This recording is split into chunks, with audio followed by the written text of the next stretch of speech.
You said they were red. Yes, the being at the window was pure red, and very, very black. I mean, incredibly piercing. Just holes in his head. He communicated to me with a kind of a telepathy, which was so strong. Maybe I was very sensitive, but if it was a radio, he could have turned it to 2 and I would have heard very well, but he turned it up to about 20. So it was like, "We're not gonna hurt you!" And it was, you know, everything else went out of my head. It was terrifying. It was just almost like a blossom in my head. To be quite honest with you, when I'm outside and I walk and I see crowds of people on Wall Street and Nassau Street, you know, I look at them and I say to myself, I wonder how many of them have been abducted. Yeah, it's just a flood. I don't know how many people there actually are, but I would estimate at least in this country anyway, in the tens of thousands, probably more. The screen memory in the classical psychological sense means that the person sees a traumatically frightening event and then softens it by inventing some other story. But this is not that. This is not something that the person makes up, himself or herself. This seems to be an image which is externally imposed into that person's memory by the aliens themselves. You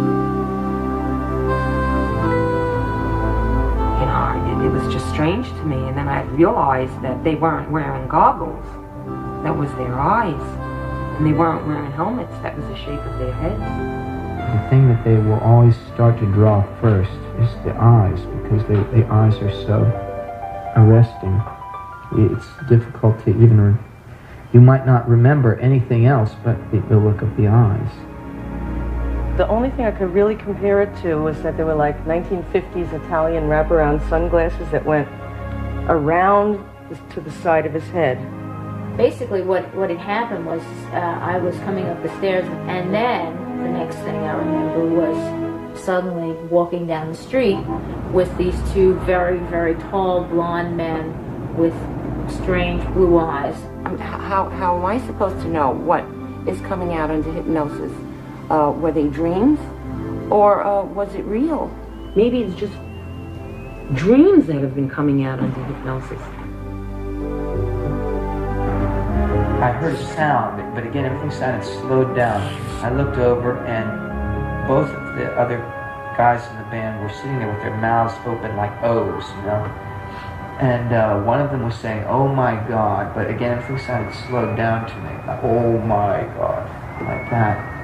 I felt that someone was pounding on my back, and that's all I remembered. After that, everything was, the next thing I knew, I'm running through the living room, and I knew what had happened. I just didn't remember what happened after that. I remember seeing the curtains, like, blow over my head.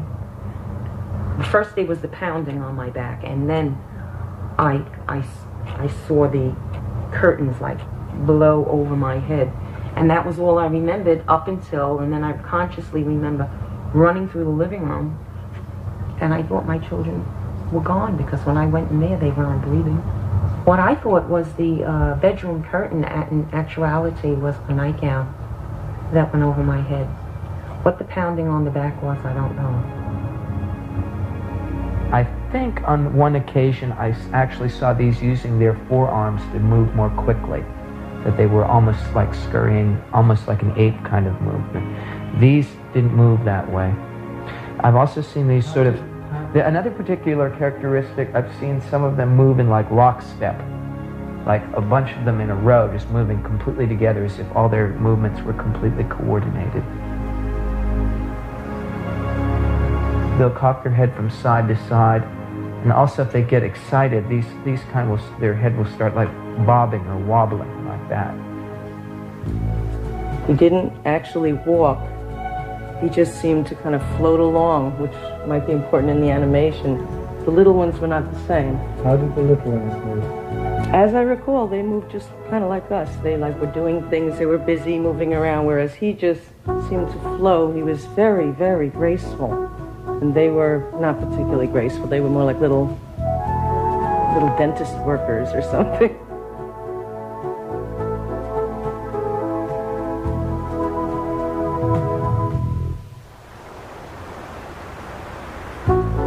The one thing that very clear in every regression, a terrible pain in my right nostril. And I believe what they did was they put an implant in, which eventually came out because I had a hole in my right nostril that bled for about 6 months when I was 12, which was my only physical evidence. And then someone, one of them, comes over to me with this thing that looks like a pick, a dental pick. Mm-hmm. A pick. Yeah. And he looks at me straight in the eyes. Eyes. Do you know that they look wet? They look wet. Mm-hmm. What are they going to do? And he comes closer with his instrument and he's putting it up my nose. Oh, he's hurting me.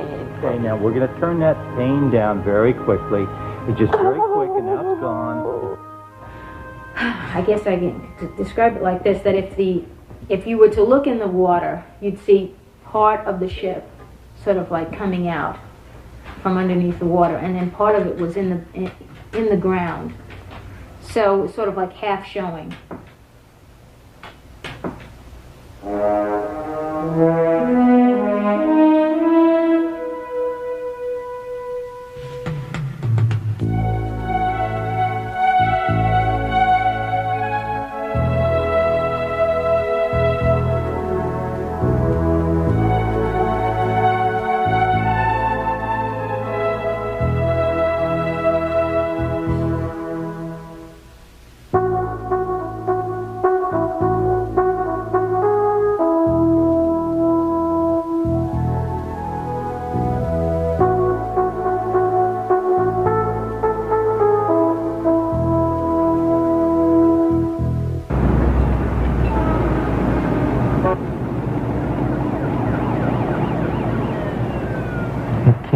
To about here. It went, To where? yeah, whether Just there where was your more fingers- to it here. Right. You know. Just point, if you like, because It went out like that, and it was over to there. And I think that they moved my legs aside too, so it would have better access, but it would come up to about here. yeah. And then what? Well, then I didn't, as I said, I couldn't see anything else. It was just there, and I suddenly felt like a pressure sensation around my kidneys. And then, like a moment later, I didn't feel any excitement or it didn't feel sexual at all. Just in the next moment, I had that sort of tender feeling that one has after one has had an ejaculation. I feel them now. They're shaking. They're stiff. They can't. They move fast, kind of, but they're stiff. The arms are like straight down at their sides. I don't know.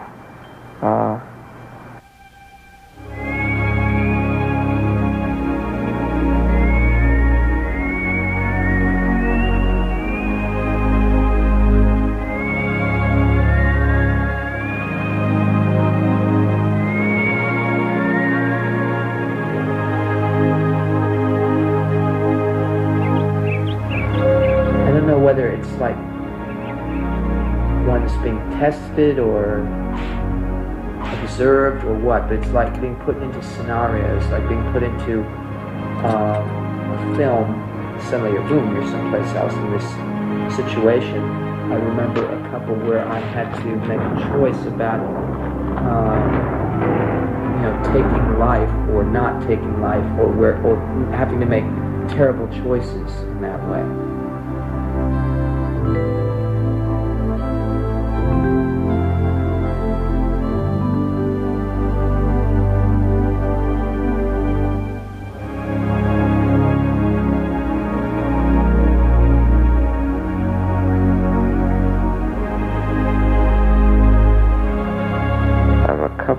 feet over the bed. I just sort of settle down into it. I'm looking at my hand because it looks like there's this fuzzy stuff all over. I'm looking down, it's all over the middle of me and all over my arms. This fuzzy stuff's still on me, but as I move around, I'm starting to move around and it sort of like evaporates. Okay. I think at this point, Rusty, I'm going to wake you up, and we can come back to this another time. So when I count from 5 back to 1, at 1 you'll be fully awake, a great sense of relief, and great sense of accomplishment, a great sense of putting the pieces together that haven't made any sense up until now. So 5, you're starting to wake up. 4, waking up. 3, almost awake. 2, 1, fully awake. How do you feel?